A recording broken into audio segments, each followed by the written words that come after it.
OK, je viens juste de finir tous mes rectangles penchés vers la droite qui étaient relevés sur l'envers. Donc, c'est ça, je viens de finir ici avec mon 2 mailles ensemble. Je coupe, pas le choix. Et je suis prête à repartir de l'autre côté.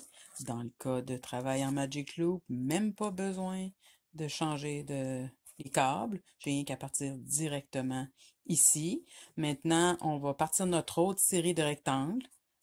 Là où c'est disponible de relever, donc c'est quand même facilitant un peu. On peut se préparer en comptant à l'avance notre petite maille glissée. Donc, excusez, 1, 2, 3, 4, 5, 6, 7. Et on va en prendre une petite dernière ici. C'est parfait. Alors, je commence par piquer.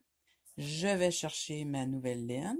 Je reprends ma verte, la même que j'avais pris pour mes triangles, et je vais relever mes 8 mailles sur le côté du rectangle que je viens juste de faire. 2.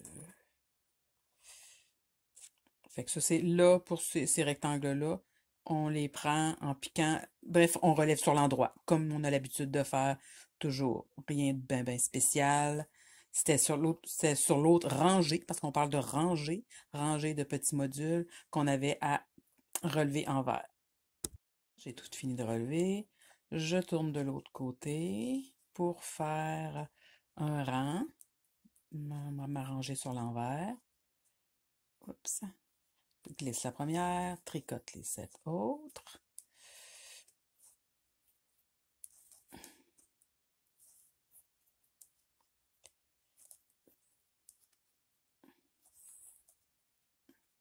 Et attention, ce n'est pas solide. Maintenant, on va greffer ce nouvelle maille relevée à ces mailles-là de notre rectangle qu'on a ici durant de la rangée en dessous. Et cette fois-ci, ça va être ou bien un surjet 5 ou bien un GGT. Moi, je préfère un GGT, ou si vous préférez un SSK en anglais. Et je vais vous montrer exactement comment moi je le fais. Mais un surjet simple, comme vous connaissez, là, celle qui tricote depuis longtemps, une maille glissée, une maille tricotée, passer la maille, laisser par-dessus, pourrait faire autant la job. Mais moi, je vais faire, je glisse une maille à l'endroit, je glisse l'autre maille à l'envers, je plonge mon aiguille gauche pour faire mon greffage comme ça. Et on tourne. Encore. Glisse la première, tricote les 7 autres. Oups. On tire sur le petit bout qui est un peu mou.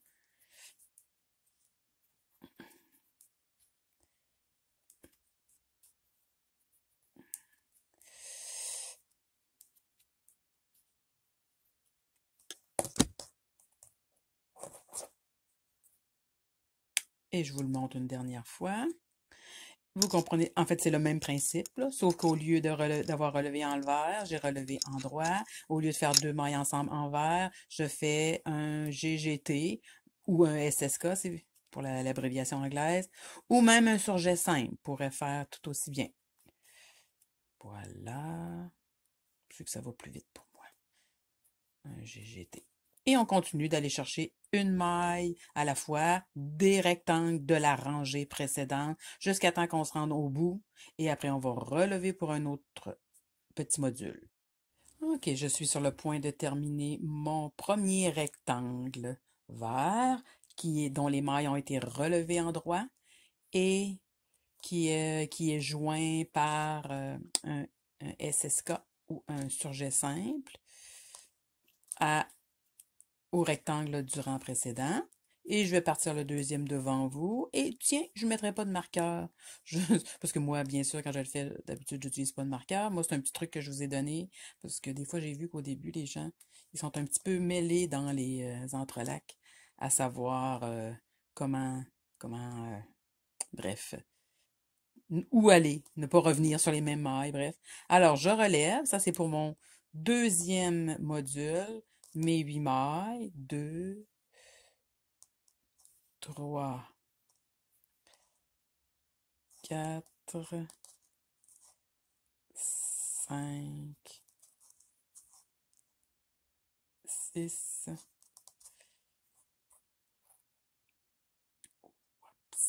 des fois je fais un petit peu trop proche, je pense 7 et 8. Un truc que je fais des fois, c'est que je prends rien qu'un brin, mais pas celui-là qui est le plus vers l'extérieur. Je pense que c'est ce que je trouve qui donne le meilleur résultat. Petit conseil en passant. OK.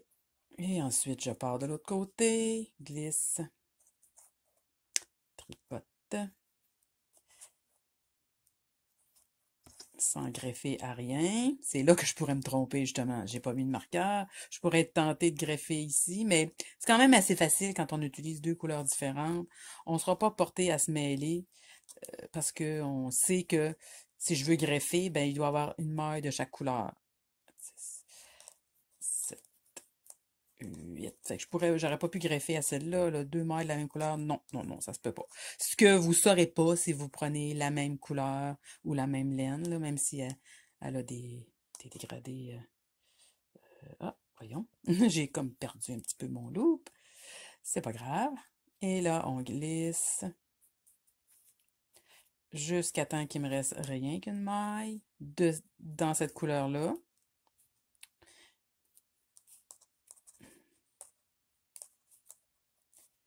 Et on fait un surjet simple. Tiens, je vais faire un surjet simple, juste pour vous montrer que ça fonctionne tout aussi bien que un SSK.